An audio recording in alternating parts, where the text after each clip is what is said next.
주 예수 그리스도의 은혜와 평강이 여러분의 가정에 충만하기를 진심으로 기원합니다.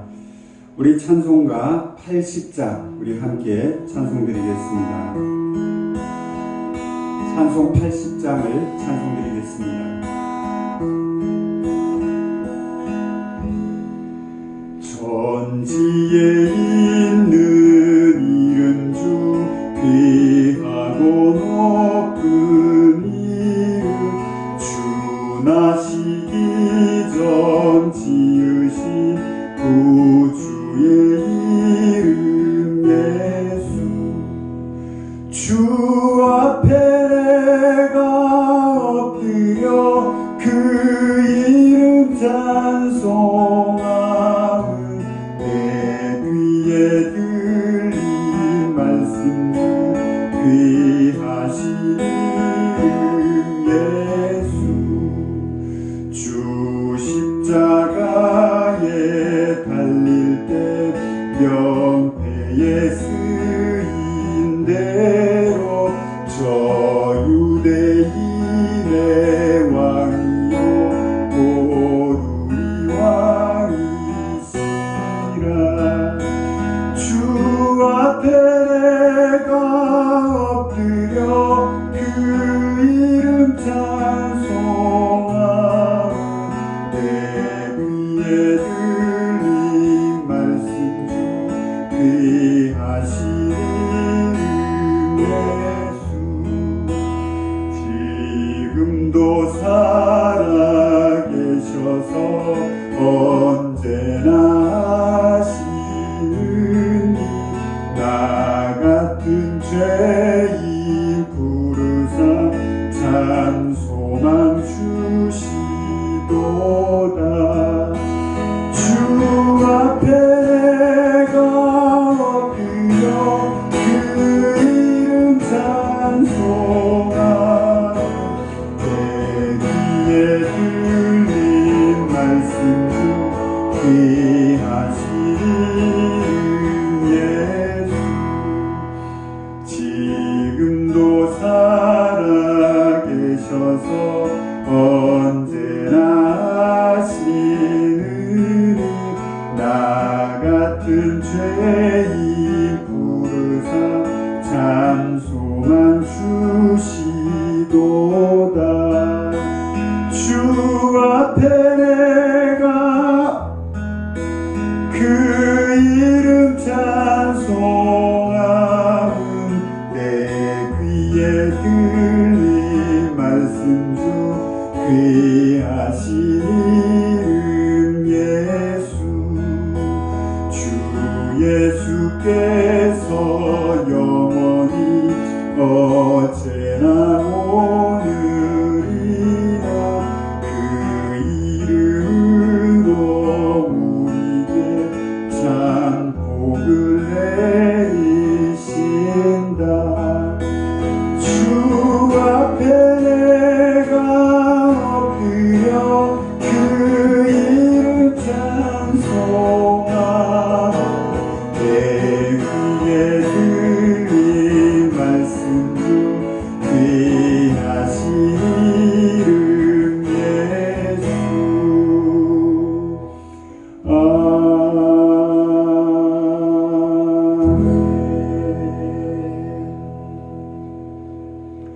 이 사도신경으로 신앙을 고백드리겠습니다. 전능하사 천지를 만드신 하나님 아버지를 내가 믿사오며 그 외아들 우리 주 예수 그리스도를 믿사오니 이는 성령으로 잉태하사 동정녀 마리아에게서 나시고 본디오 빌라도에게 고난을 받으사 십자가에 못 박혀 죽으시고 장사한 지 사흘 만에 죽은 자 가운데서 다시 살아나시며 하늘에 오르사 전능하신 하나님 우편에 앉아 계시다가 저리로서 산자와 죽은 자를 심판하러 오시리라. 성령을 믿사오며 거룩한 공회와 성도가 서로 교통하는 것과 죄를 사하여 주시는 것과 몸이 다시 사는 것과 영원히 사는 것을 믿사옵나이다. 아멘. 우리 찬송 386장을 찬송드리겠습니다. 찬송가 386장.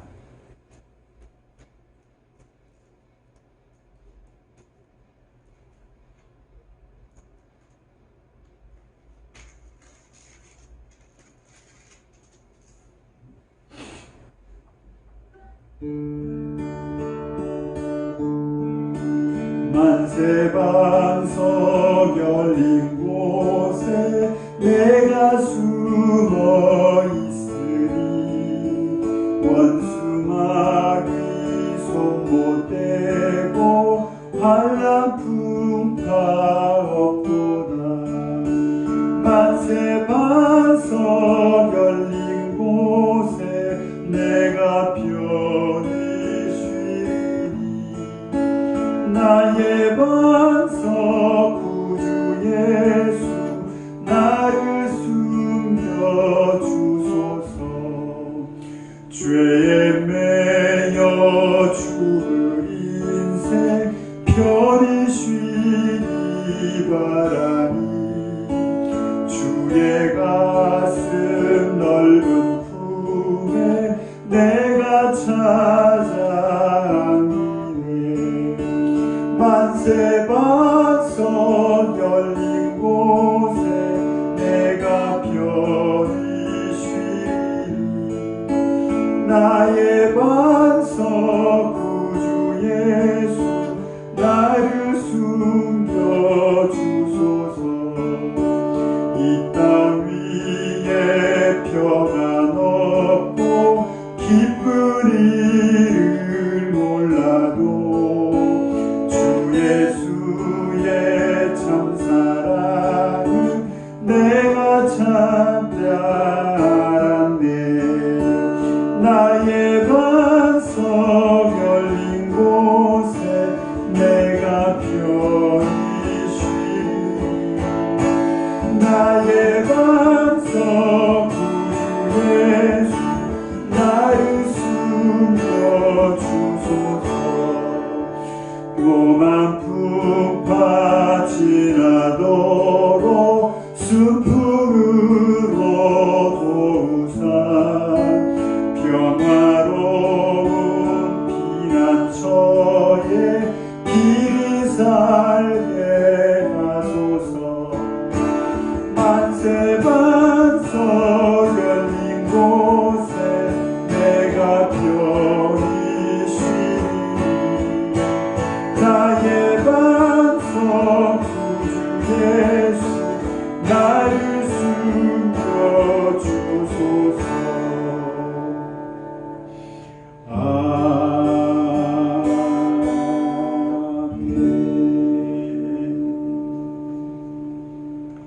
우리도 함께 이 시간에 주님의 은혜를 사모하는 마음으로 또 이 시간 또한 우리가 하나님의 은혜를 바라고 나아갈 때에 우리의 삶 가운데 또 우리나라와 이민족 위에 또 우리의 가정에 우리 교회 위에 하나님의 은혜가 힘있게 내리는 귀한 은총의 시간 될 수 있기를 우리 합심으로 함께 간절히 기도드리기 원합니다.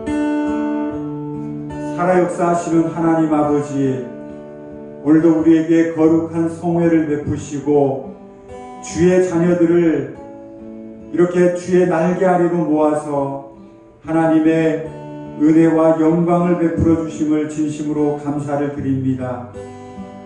오늘도 주님의 자녀들이 주님의 은혜에 목말라 하며 사모하는 마음과 열심을 가지고 하나님 앞에 설 수 있기를 간절히 구합니다. 오늘 우리는 주님의 은혜가 필요하고 주님의 은혜와 긍휼이 필요함을 고백합니다. 고통하며 신음하는 이 땅 위에 주님의 자비가 다시 한번 힘있게 임하는 귀한 은총의 시간 되도록 역사하여 주옵소서.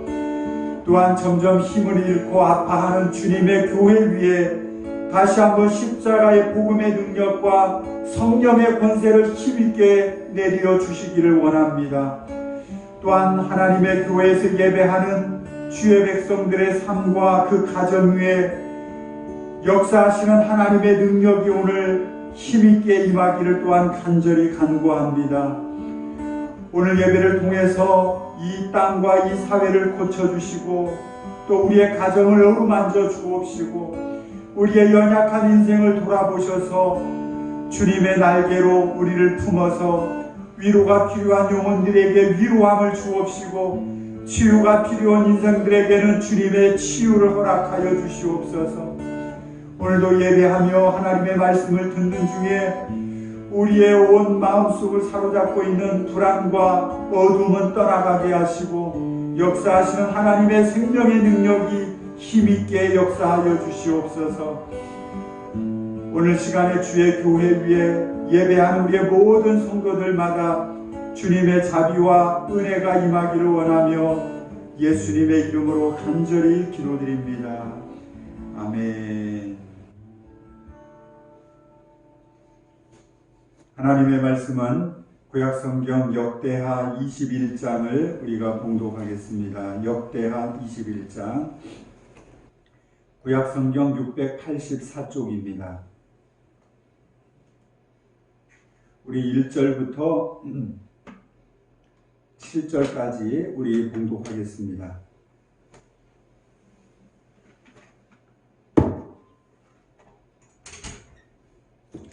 여호사밧이 그의 조상들과 함께 누움에 그의 조상들과 함께 다윗성에 장사되고 그의 아들 여호람이 대신하여 왕이 되니라. 여호사밧의 아들 여호람의 아우들 아사랴와 여히엘과 스가랴와 아사랴와 미사엘과 스바다는 다 유다왕 여호사밧의 아들들이라. 그의 아버지가 그들에게는 은금과 보물과 유다 견고한 성읍들을 선물로 후히 주었고 여호람은 장자임으로 왕위를 주었더니 여호람이 그의 아버지의 왕국을 다스리게 되어 세력을 얻은 후에 그의 모든 아우들과 이스라엘 방백들 중 몇 사람을 칼로 죽였더라. 여호람이 왕 위에 오를 때의 나이 32세라. 예루살렘에서 8년 동안 다스리니라. 그가 이스라엘 왕들의 길로 행하여 아합의 집과 같이 하였으니 이는 아합의 딸이 그의 아내가 되었음이라. 그가 여호와 보시기에 악을 행하였으나 여호와께서 다윗의 집을 멸하기를 즐겨하지 아니하셨음은 이전에 다윗과 더불어 언약을 세우시고 또 다윗과 그의 자손에게 항상 등불을 주겠다고 말씀하셨음이더라. 아멘. 할렐루야. 우리 옆 사람을 우리가 주의 이름으로 함께 축복하기 원합니다. 주의 이름으로 축복합니다. 아멘. 오늘은 우리가 여호사밧의 뒤를 이어서 남왕국의 5번째 왕이 되었던 여호람 왕을 우리가 만나보려고 합니다. 이 여호람 왕은 부왕인 여호사밧과 공동 통치로 8년, 그리고 여호사밧이 죽은 이후로 단독 통치 8년, 이렇게 해서 16년 동안 남왕국 유다를 다스렸던 5번째 왕이었습니다. 이 여호람의 인생은 참 독특한 인생이었어요. 솔로몬의 사후 남북으로 갈라졌던 남유다와 이스라엘은 북이스라엘은 그 힘겨루기의 삿바 싸움으로 인해서 전쟁이 끊이지 않았어요. 그런 격정의 시대를 평화의 무대로 만든 사람이 바로 여호사밧의 아버지, 여호람의 아버지였던 바로 여호사밧 왕이었습니다. 남유다의 여호사밧과 북이스라엘을 다스리던 아합 간의 이 정략적인 결혼이 성사될 수 있었던 것은 남북 간의 정쟁을 끝내고 공동 번영이라는 그 심리가 작용을 했지만 북쪽에 위치하고 있던 아람이 그 급작스럽게 남쪽으로 팽창하는 정세에서 남과 북이 동시적으로 위기를 느꼈기 때문이기도 했습니다. 그래서 북왕국의 아합의 딸인 아달랴와 남왕국 여호사밧의 장남이었던 여호람이 둘이 결혼이라고 하는 정략 결혼이 성사되게 된 것은 이런 복합적인 요소가 작용했기 때문에 가능한 일이었어요. 이 국제 결혼은 남유다와 북이스라엘 간의 그 절묘한 아주 외교적인 성과이기도 했고, 또 정치 지형으로 따져보면 남왕국은 남왕국대로, 또 북왕국은 북왕국대로 서로 유익한 아주 윈윈하는 그런 성과였던 일이었습니다.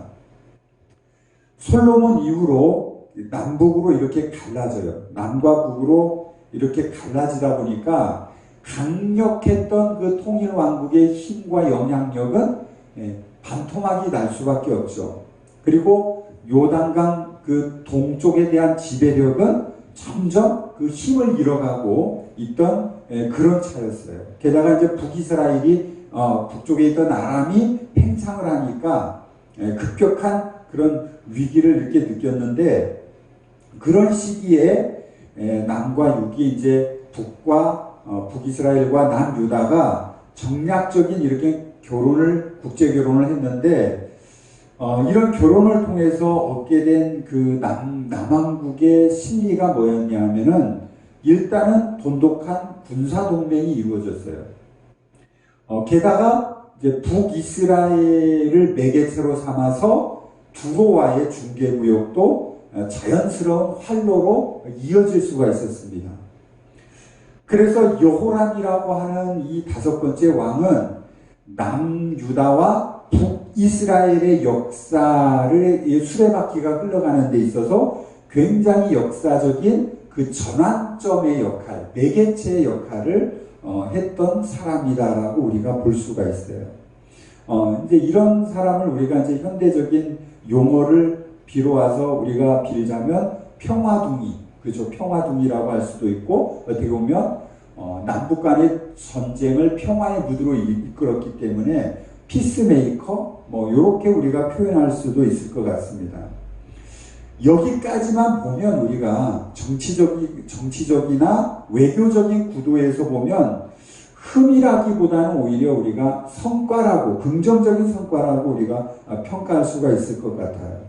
게다가 이런 화해 무드에서 왕이 된 이 여호람은 일단 부왕, 여호사밧이 굉장히 오랫동안 통치했어요. 41년간이나 통치하면서 군사적으로 경제적으로 굉장히 부강하게 터를 닦은 사람이 바로 여호람의 아버지 여호사밧이거든요. 그래서 이 아버지가 닦아놓은 터 위에서 부강하고 또 건강한 나라로 다시 반등할 수 있는 그런 기회를 삼을 수 있는 기회를 포착한 사람이 바로 여호람 왕이다. 이렇게 우리가 보면 될 것 같습니다. 그러나 이 여호람 왕은 안타깝게도 이런 황금 같은 기회를 전혀 활용하지 못하고 가장 실패한 왕으로 남고 말았습니다. 우리가 역대기를 기록한 역사가의 평가를 우리가 보면, 우리가 오늘 성경 읽었어요. 6절에 보면 이렇게 평가합니다. 그가 이스라엘 왕들의 길로 행하여 아합의 집과 같이 하였으니 이는 아합의 딸이 그의 아내가 되었음이라. 그가 여호와 보시기에 악을 행하였다. 이렇게 기록합니다. 여호와 보시기에 악을 행하였다. 그리고 여호람이 아합의 길을 따라가면서 하나님께 행했던 그 반역의 길, 악의 길에 대해서 구체적으로 11절에서 다시 밝혀주고 있어요. 하나님 보시기에 악을 행했던 길, 또 아합의 길, 하나님 앞에 반역했던 길이죠. 그 길이 11절에 보면 여호람이 어떻게 하냐 하면은 또 유다와 여러 산에 산당을 세워 예루살렘 주민으로 음행하게 하고 또 유다를 미혹하게 하였다. 이렇게 고발을 합니다. 그러니까 이 역사가는 여호람이라고 하는 왕을 탁 평가를 하면서 어떻게 평가하냐 하면 가장 큰 실정에 대해서 뭐냐면 하나님을 버리고 하나님을 향한 반역의 길을 걸어갔다. 이렇게 말해요. 그러니까 우리가 신앙생활을 하다 보면 내가 신앙을 버릴 수 있고 신앙이 식어질 수 있고 예배 안 할 수도 있고 교회를 잠시 떠날 수 있고 이러잖아요. 이건 다 개인적인 신앙의 일탈이죠. 그런데 이 여호람은 개인적인 신앙의 일탈이 아니라 뭐냐면은 국가적으로 남유다 전체를 하나님을 떠나게 만드는 종교 정책을 펼쳤다는 거예요. 또 곳곳에 산당을 세워서 유다 백성들로 하여금 하나님을 떠나고 반역의 길을 걷게 단초를 제공하고 적극적인 종교 정책을 펼쳤던 그런 행보를 보여줬다는 겁니다. 우리가 한번 이렇게 생각을 해봐요. 하나님을 지금 그 요람의 그 가정은 선대 그 조상 대대로 하나님을 굉장히 그 성실하게 섬기던 다윗 가문이었어요. 그렇게 하나님을 성실하게 섬겨왔던 다윗 가문에서 왜 이런 기형적인 그 신앙이 나왔을까? 우리 잠시 한번 질문을 던져봐요. 근데 성경은 이 모든 원인에 대해서 무엇으로 지목하느냐 하면 6절을 보면 아합의 딸이 그의 아내가 되었기 때문이다 이렇게 지적을 해요. 아합의 딸 북왕국에서 시집온 아달랴라고 하는 한 사람의 여자 때문에 남편인 여호람 왕이 신앙의 일탈을 걷게 되고 거기에서 더 크게 남유다 전체를 하나님을 떠나게 만드는 그런 길을 걸어갔다 이렇게 말을 해요. 한번 참 놀라운 일이죠. 남왕국 유다야가 하나님을 섬기는 그 여호와의 신앙이죠. 야훼 신앙이라고 말하는데 하나님을 섬기는 이 야훼 신앙은 한순간에 이루어진 것이 아니었어요. 숱한 그 역사의 고비 가운데서 그 극적인 하나님을 경험해 가면서 한 걸음 한 걸음 단단하게 다져진 신앙입니다. 특히 다윗 시대의 번영과 솔로몬의 성전 시대는 그 야훼 신앙의 정점이었습니다. 여호람의 아버지인 여호사밧, 그 할아버지인 아사왕의 신앙은 두말하면 입이 아플 정도로 아주 뛰어난 신앙의 위인들이었어요. 이렇게 신앙으로 유서 깊은 집안에 북왕국의 바알 숭배자였던 아달랴가 시집을 옴으로써 신앙의 색깔이 그렇게 아주 신앙이 좋던 믿음의 가문이었던 그들의 신앙의 색깔이 완전하게 바뀌어지는 거죠. 한 사람의 바알 숭배자가 야훼 신앙으로 거의 150년 동안 탄탄하게 다져온 다윗의 가문을 완전히 초토화시켜버리는 겁니다. 그래서 저는 여기서 한번 생각을 해볼 점이 있어요. 우리가 한번 생각을 해봅시다. 자, 70%의 힘을 가진 선이 있고 30%의 힘을 가진 악이 있어요. 근데 이 서로 70%의 선과 30%의 악이 서로 이렇게 마주할 때 힘의 균형은 당연히 30%의 악이 70%의 힘을 가진 선 쪽으로 흡수되는 게 당연한 거예요. 힘의 논리로 따져보면. 그런데 딱 부딪혀보니까 그렇지 않다는 거예요. 악의 영향력이나 파급력이 생각보다 엄청나게 크다는 겁니다. 우리는 이 세상에서 그 선만 상대하고 또 선만 마주하면서 살아갈 수가 없어요. 우리 인생에서 악을 마주하기도 하고 때로는 동거하면서까지도 살아야만 하는 것이 이 세상 살인 것 같아요. 그럴 때 우리 그리스도인들은 어떻게 그리스도인의 선한 양심과 그리스도인의 그 가치를 우리가 지켜낼 것인가? 이것이 21세기를 살아가는 그리스도인들의 숙명적인 숙제인 것 같습니다. 우리가 의지적인 신앙으로 살려고 발버둥치지 않으면 우리의 나태하고 게으른 신앙은 순식간에 불신앙과 악에 휩쓸려가기 쉽상이라는 거죠. 그래서 말세를 살아가는 그리스도인들에게 베드로 사도는 사자처럼 달려드는 그 마귀를 이기기 위해서 주문한 게 뭐냐면 정신을 바짝 차려라 이렇게 경고하죠. 오늘 우리가 맞은 시대는 어쩌면 그리스도인들의 믿음의 그 색깔을 보여주는 시기인 것 같습니다. 예배할 수 없는 그때에 그 자리에서 예배하는 자가 누구인지, 또 하나님을 찾을 수 없을 때 하나님의 이름을 부르는 자가 누군지, 또 하나님께 예물을 드릴 수 없는 시기에도 하나님을 향한 예물을 구별하는 자가 누군지, 이런 것들을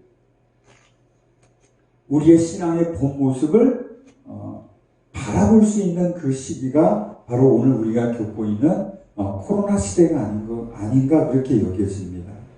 그래서 우리는 어떻게 보면 이럴 때 하나님을 향한 진정한 자가 누군지를 드러내는 시기다, 그렇게 우리가 볼 수가 있어요.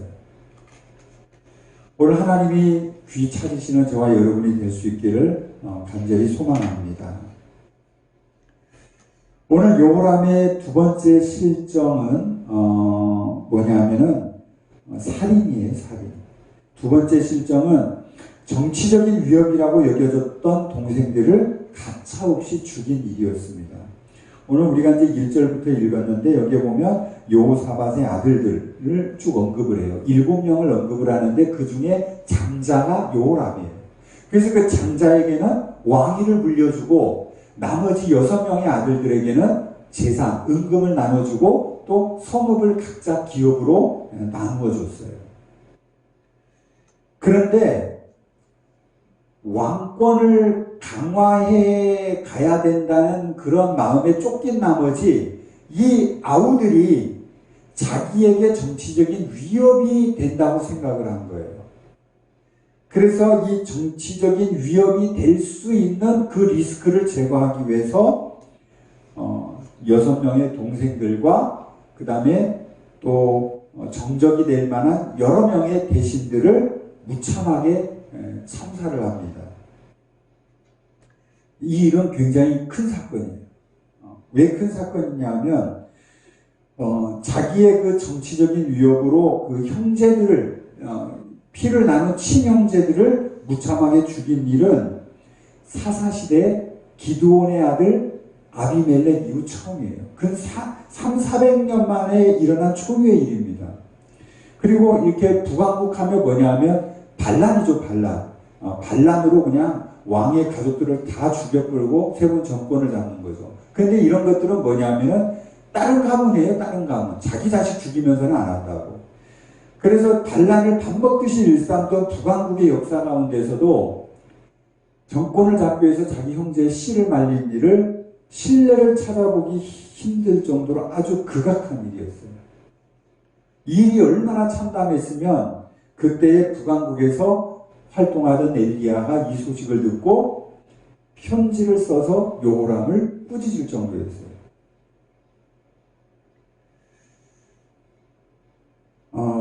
우리가 이제 이런 말을 해요. 인생을 열심히만 살던 사람들이 나중에 인생을 반추하면서 하는 공통된 얘기가 뭐냐 하면은 그저 열심히만 살았지 주변을 둘러보지 못했다, 이런 말들을 자주 해요.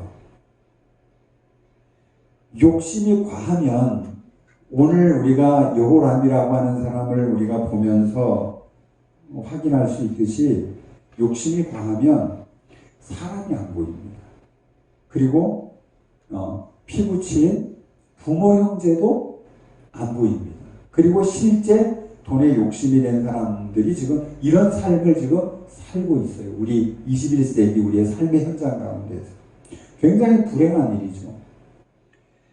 열심히 일하고 열심히 사는 것도 중요하죠. 중요한데 뭐냐면 주변을 좀 둘러보면서 살아야 된다는 거죠.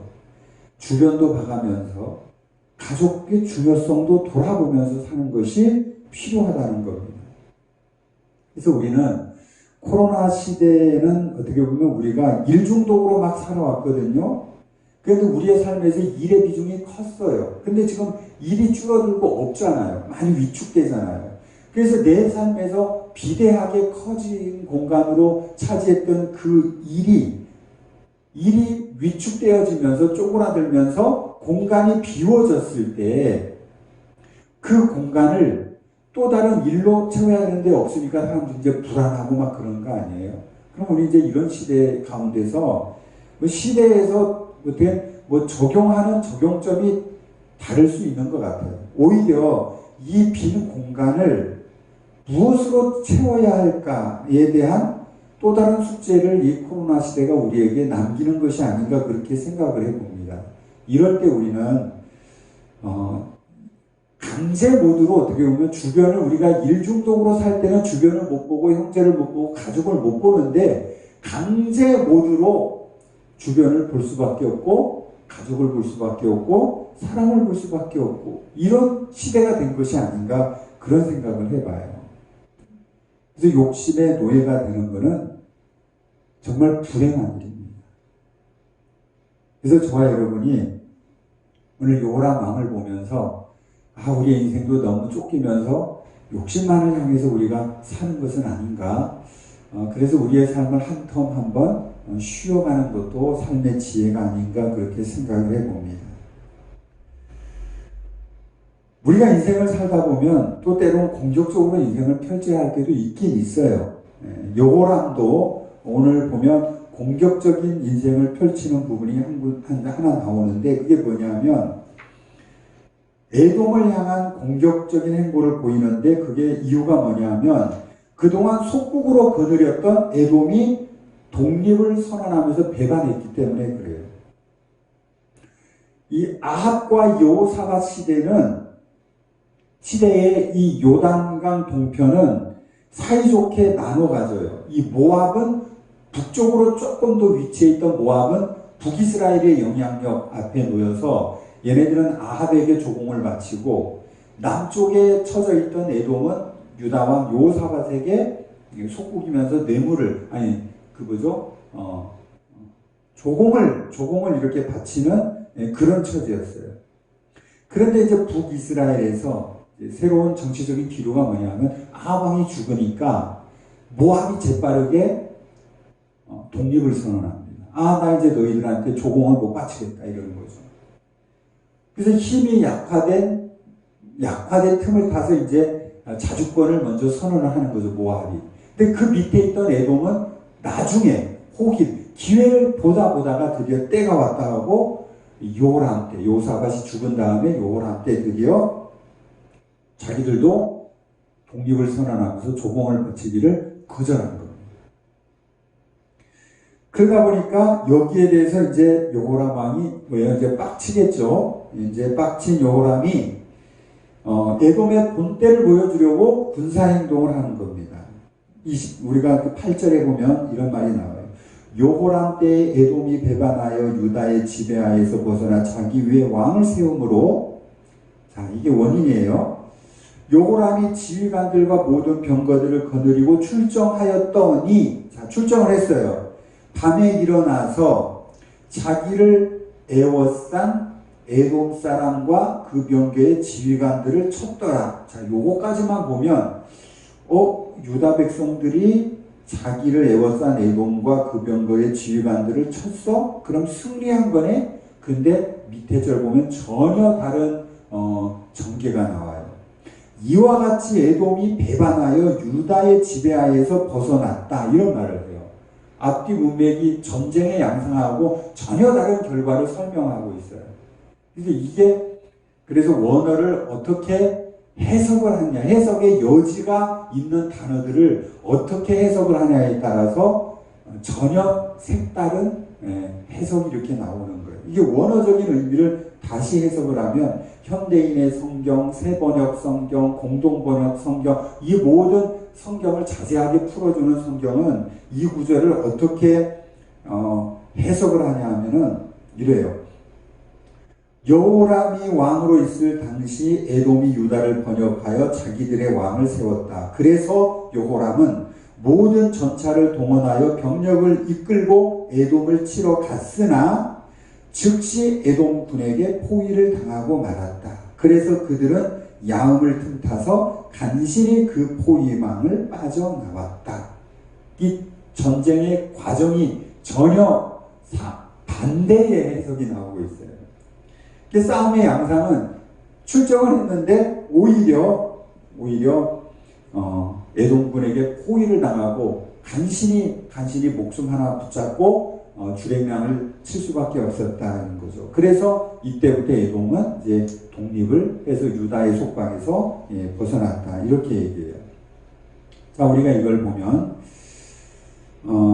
여호람의 이런 어떤 정치적인 자주적인 노력이죠. 어떻게 보면 열심히 자주권을 회복하고 그러면 국가의 어떤 주권적인 힘을 발휘해서 국익을 도모하려는 이런 정치적인 노력과 어떤 인간적인 노력은 긍정적이죠. 그럼에도 불구하고